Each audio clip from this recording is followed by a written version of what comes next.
Hello everybody, welcome to another daily dose of gaming news and all that good stuff. And as always, I also publish on Rumble, on the blogger site, and on Patreon for extra support.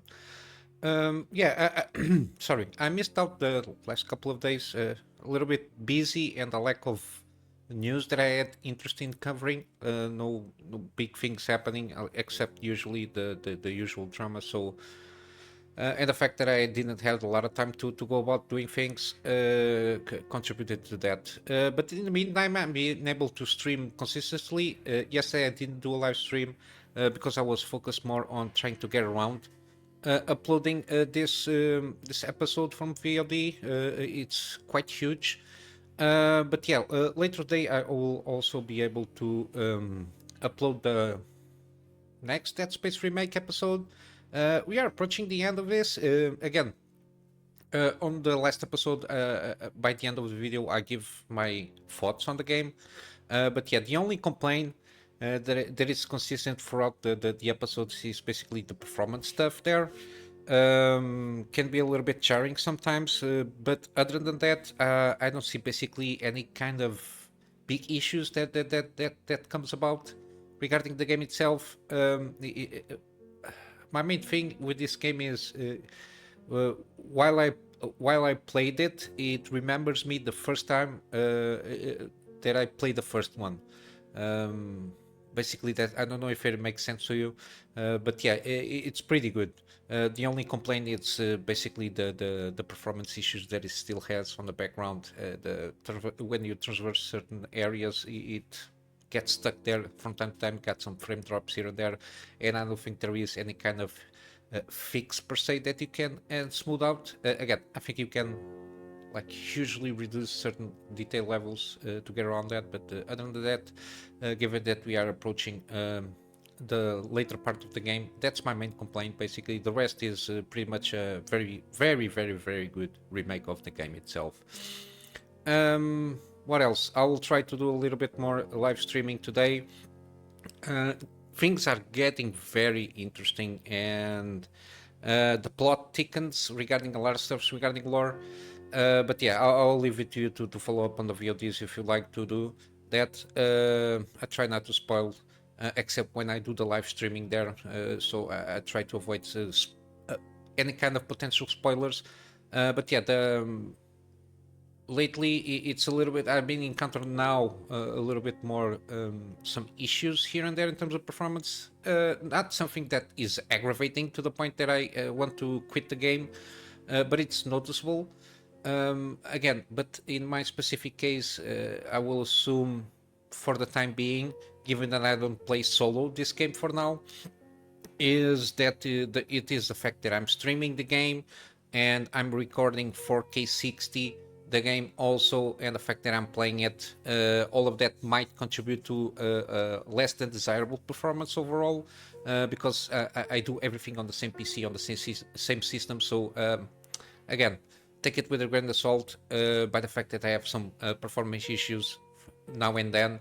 But then I think it's a little bit on the traversal stuttering stuff that it happens from time to time. I think that's the main thing. It dips around to 40ish and then goes up to 60 for maximum duration is like 1 second. But it's noticeable, especially in the timed. If you're fighting some enemies and you want to time the attacks or the blocks or something like that, it can be a little bit frustrating from time to time. But other than that, I'm having a blast with the Elden Ring Shadow of the Earth 3 DLC. I don't. I'm assuming I'm 2/3 in. I only used 2 times a guide. One is trying to get around if one of the fire baskets of death thing that I was having some issues trying to get around that, and I was a little bit frustrated on the fact that I was thinking one way of defeating it, and basically was confirmed throughout the guide. And basically that's what I did. I think it's on the VOD 11, if not mistaken, or the VOD 10. I'm not sure, but I think it happened on VOD 12. This thing that I did manage to replicate that on another fire basket of death, and the other one that it's something that it's going to happen on the on the next live stream, I will go there because I was thinking to access an area that I was having a lot of issues because this didn't make sense logical on the map. How we can proceed to the next area, but I figured out that you can use something that you pick up on the way to the Shadow Keep. But when the time comes, I will let you know on the live stream if you want to catch up there. Other than that, everything seems to be as usual. And again, the VODs will also be on the Rumble side. The only thing that I don't do at the moment is streaming, mainly because of the it doesn't accept 265 codec, which is the codec that I usually like to stream, and double streaming. Yeah, I have enough bandwidth to stream at two channels at least 1080p60, but again, double codec it ramps up a lot the workload on my GPU, given that I only have one system to play and stream. But yeah, let's go to the news. Something interesting here and there. Similarly, ASRock's on their Creator Series GPUs, they're going to launch to feature the 7900 series, to feature a blower fan, and first time on AMD GPU that I'm aware of, 12-volt power pin. I'm consistent, and I don't think this is the best solution for the time being. The way that this is done, the power connector in terms of design, the fact that it has huge design flaw, at least from my point of view, and I'm not an engineer or something like that, is the physical pins are too small for what they need to do. They don't have a huge tolerance in terms of the fitting itself, and I think they are too small because of the electrical resistance that usually happens in the connectors themselves. And yeah, I don't think this. I think this is a better application of that 12-volt power pin, which is face it in this way is instead of going out. Usually you have a lot of limitations on the PC case usage. Then you have to implement the 90 degrees adapters and all that jazz. I think if you want to implement something like the 12-volt power pin, and the fact that it has to be very well secured without any kind of forcing there, so to avoid any kind of issues with the connector itself, I think this is the best implementation that I've seen so far. There is, I think, also one of the 47Cs from I don't know which manufacturer that has like a hidden thing on the top or on the back plate. I think it's right about here, and it points out there, so you can plug the power from the motherboard to the GPU there. But again, other than that, I think this is the best implementation at this moment in time. The only thing is the length of the card and the fact that it only occupies two PCI slots height. But I think it's a little bit longer than we are used to. But yeah, I don't like this connector either way, independently of the implementation of that connector. So take it with if you're thinking about going about this as a creator. I really do advise you not to buy any GPU with this kind of PCI connector, the 12-volt power pin, regardless of the iteration, is it the second version or the revised version or not. I don't think it's, especially for high power GPUs, I don't think this connector is very well designed to handle that amount of wattage there. But yeah. Being an NVIDIA or AMD or possibly even an Intel GPU, I don't advise this kind of connectors. Again, this is one of the things that one of the decision points or key points that led me to take a risk on the 7900 XTX at the time. Then, for example, a 4080, which is kind of the equivalent there. Or even a 4090 at the time that I did my build. I completely. It's one of the reasons that I went for the 7900 XTX version. Again, I prefer to have three 8 PCI pins connectors and have a lot of cables there, than to just plug it in and forget, than to have to try to worry myself every single minute that the PC is on to watch over the connector, see if it starts smoking or not. But yeah, other than that, again, not my best recommendation for this CPU, just simply by the fact that it has a 12-volt power pin. Continuing with GPUs, apparently GALAX, I don't know, is mistakenly teasing the wrong VRAM size of this 4070 Super. Again, 4070 Super can only handle 12 gigabytes of VRAM, mainly by the fact, that it has a 192-bit memory bus. Again, it has to do with the requirements. For you to have more VRAM, you have to have a wider memory bus, which in this case should be the 4080, which can handle from 12 and above until 24, I think, gigabytes of VRAM. Again, I think it's a typo there. Again, but still, yeah, I don't know, unless they did some kind of alteration, which I don't think they even are able to do that. Mainly because of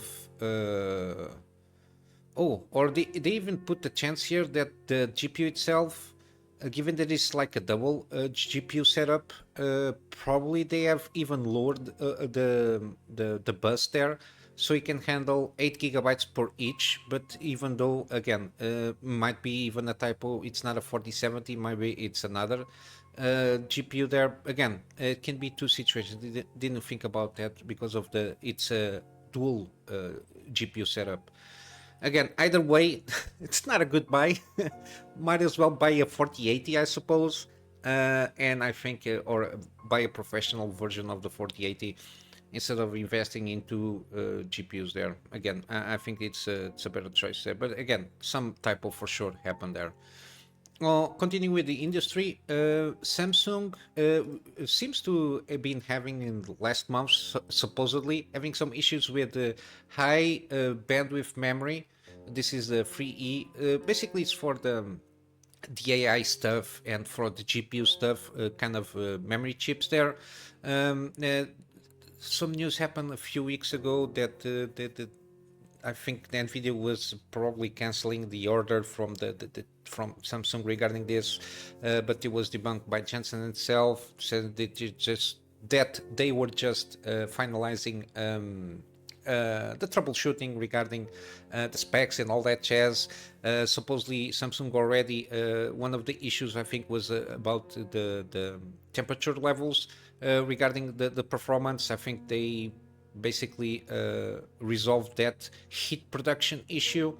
But yeah, they are basically also proved like the pre-phase of mass production of these chips.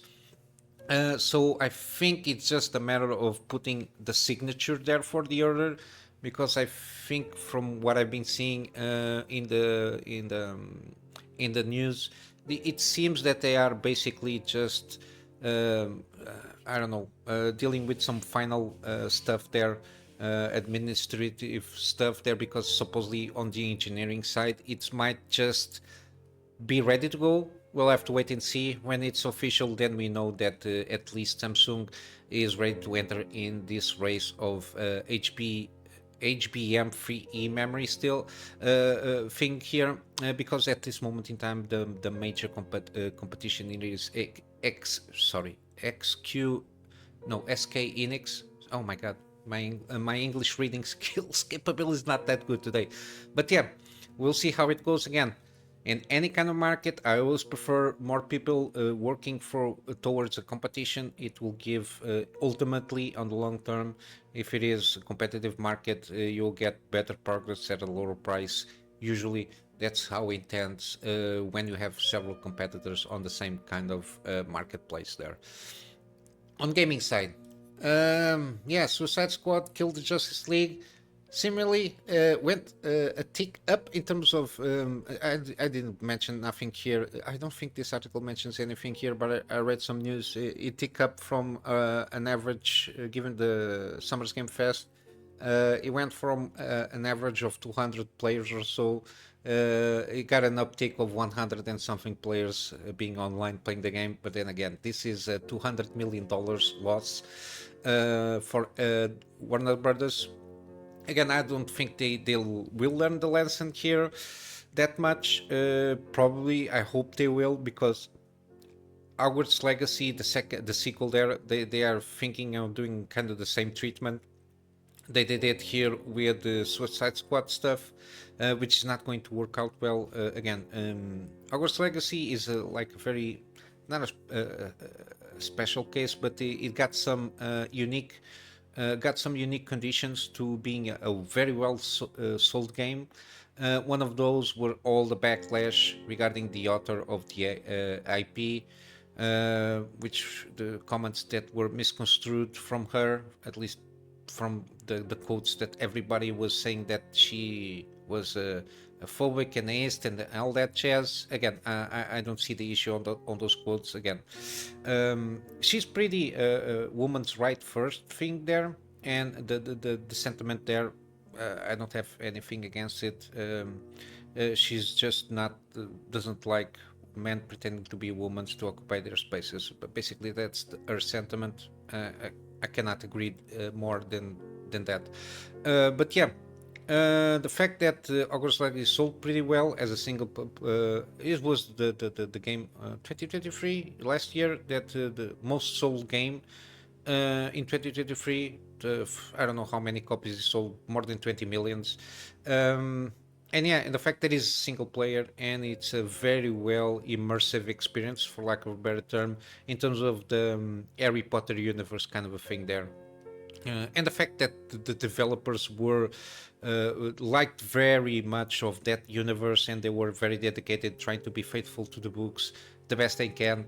Again, it's one of those games that I want to try out because it seems pretty good as an RPG, and I kind of enjoyed the movies at least. I never read the books, but the movies, I got some enjoyment out of that, and it's one of those games that I would like to try out. But yeah, Suicide Squad, a shit show from all metrics aside, and supposedly now there's going to be a new season coming up with the supposed Mrs. Freeze. There were some leaks a few weeks ago regarding this image of Mrs. Freeze. They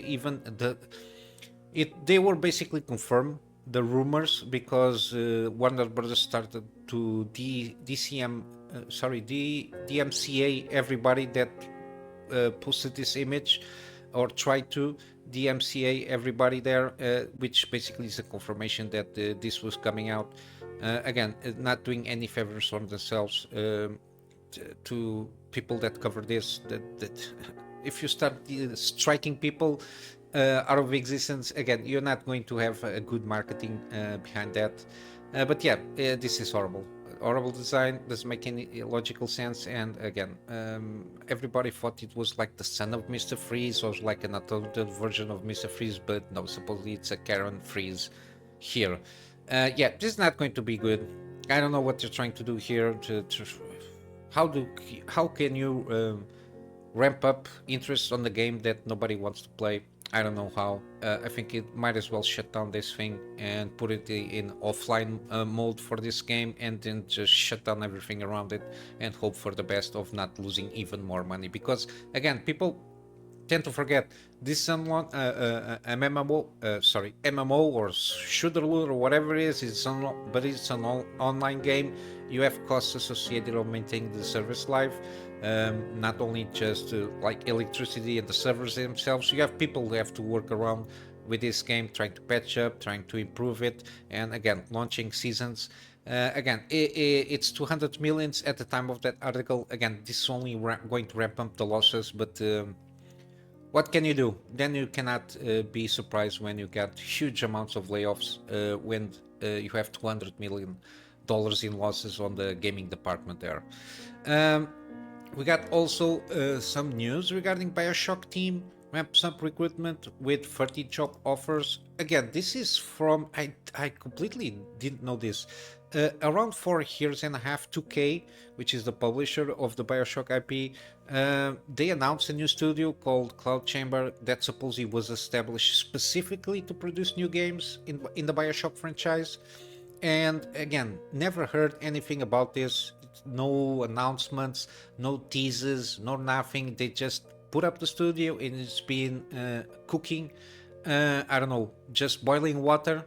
for 4 years and a half, but now supposedly they are going to ramp up the production of whatever they were trying to do here, because 30 new job offers from Cloud Chamber. This is was somebody caught this on LinkedIn.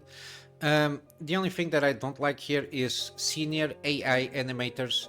Uh, yeah, AI, anything AI in game, again, depends a little bit, but yeah, two CI, senior AI animators, and then we got a lot of senior stuff there, and some producers, technical designers, senior level designers. Again, I don't know what they're doing these 4 years and a half, but this is like key positions here of supervision roles. At least that's my perception on the level that of people they're trying to get around here.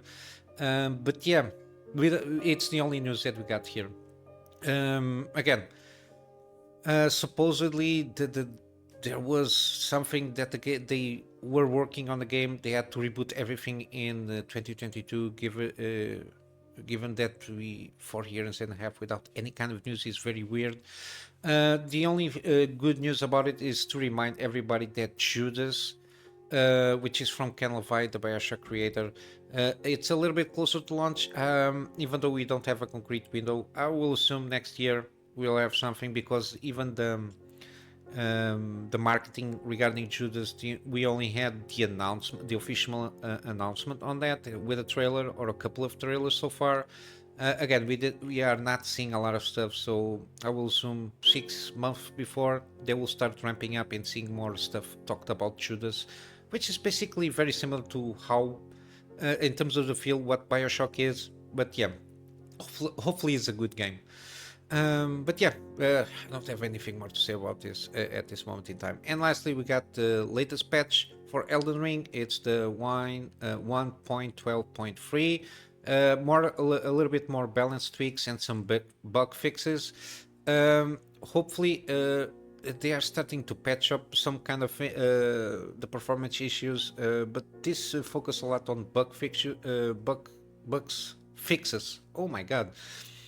Even though the balance adjustments has to do a little bit on the throwing weapons, especially specifically dagger and circ, which they give them a little bit more extended throwing range. But they changed a little bit the damage there. I think they diminished a little bit the damage of the throwing weapons. I don't know by how much, of course. There was also some change, the placement of bosses in Refight against Golden Hippopotamus, which I think it's on the Carillion coast. And Commander Gaius, I defeated this guy on the last live stream. In the same position as in the first fight. Sorry, I think they must be respawning on completely different places. Don't give people to prepare themselves on the fight there. I don't know, but yeah, this has been fixed. And again, we got a lot of bug fixes here. As you can see, affinity stuff regarding the throwing stuff. Yeah, I don't know, several other performance improvements and bug fixes. Again, they are not very specific regarding this. But yeah, hopefully with time, I don't know how they can manage to go about and fix a little bit more the performance there. Again, I still didn't play the game after the this patch has been applied, so I'm not sure how it goes, if I'm going to notice anything or not. But yeah, regarding news, this is what I got. Some gaming deals are still occurring. Got Summer's Game Fest until the 11th, so we got around 6 days or so until it's over. And again, as a reminder, Elden Ring is 30% off. Again, the DLC is not on sale. But yeah, the base game is on sale. And the DLC, the base game, the base version of the DLC is $40, so around $80. With the Shadow of the 3 edition, which is, yeah, it's $79.99 basically. From what I can perceive, it's basically the same price.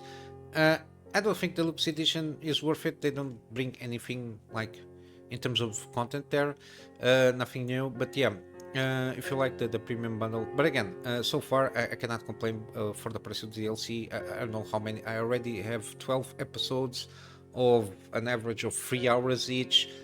So it's a lot of content there, a lot of exploration, a lot of it's a lot of stuff still that I have to go through. So I think I'm pretty satisfied so far with the price of the DLC. I don't. It's almost like a sequel or a prequel because this has a lot of stuff from the past. It seems kind of a prequel kind of a thing there. But yeah, we got also Dead Space. Again, at this price point, I can recommend pretty much, given that it is 65% off. Again, the base version it's more than good enough. The rest is the deluxe version as some spacesuits and the such extra ones. It's basically it's just skins, so I don't see a lot of value there. But yeah, even with these small performance issues, I think it's a playable experience at this price point. Yeah, given that it's 65% off. We got also Deus Ex Human Revolution Director's Cuts 85% off, and of course Mankind Divided 85% off. Also, even though I recommend Digital Deluxe Edition because it has the DLC stuff there, I think it's well worth. Because yeah, the season pass also. That's what I wanted to mention. You got some content, extra content there. We got also Dragon's Dogma 2. 20% off. I think the game is a little bit better in terms of performance patches that they've been launching, so it's good to see that, even though there are some complaints mainly regarding I think it's content itself, the more content, variety of content, all that jazz. But recently, I think I covered this, they did a survey for Dragon's Dogma 2 players, and I think that that it's still available, that survey regarding asking directly like the variety of content, what people think, and I think it's a good survey so they can have a better idea what they can improve, especially given that there's been some rumors that they will announce a DLC in the meanwhile. So I think it's a good time at least to take a chance. But yeah, 2 hours remaining now for the free trial. Oh, free trial. Yeah, I didn't see this. But yeah, even though you can try the character creation and storage, it's not nothing here that it's for you to. I think a demo will be good. But yeah, other than that, oh, it's not 2 hours remaining of it's. You can play the demo for 2 hours. Yeah, it's not that good. It's got a time limit there. It's not always good to have that, but it's better than nothing. It's basically a free trial for you to try out the first 2 hours, basically, so you can have a sense. But yeah, I think the performance is a little bit better at this point in time. We got also the Resident Evil franchise is also on sale. I will leave all the Resident Evil games so you can complete your collection. We got jusant 30% off. We got Armor Core 6 Fires of Rubicon is 30% off. It's something that usually don't see that much from software doing deals here. Again, I still have to find a time slot to try out this game. I never played an Armor Core game, but yeah, it's one of those that I would like to try out. We got Liza Pi or P.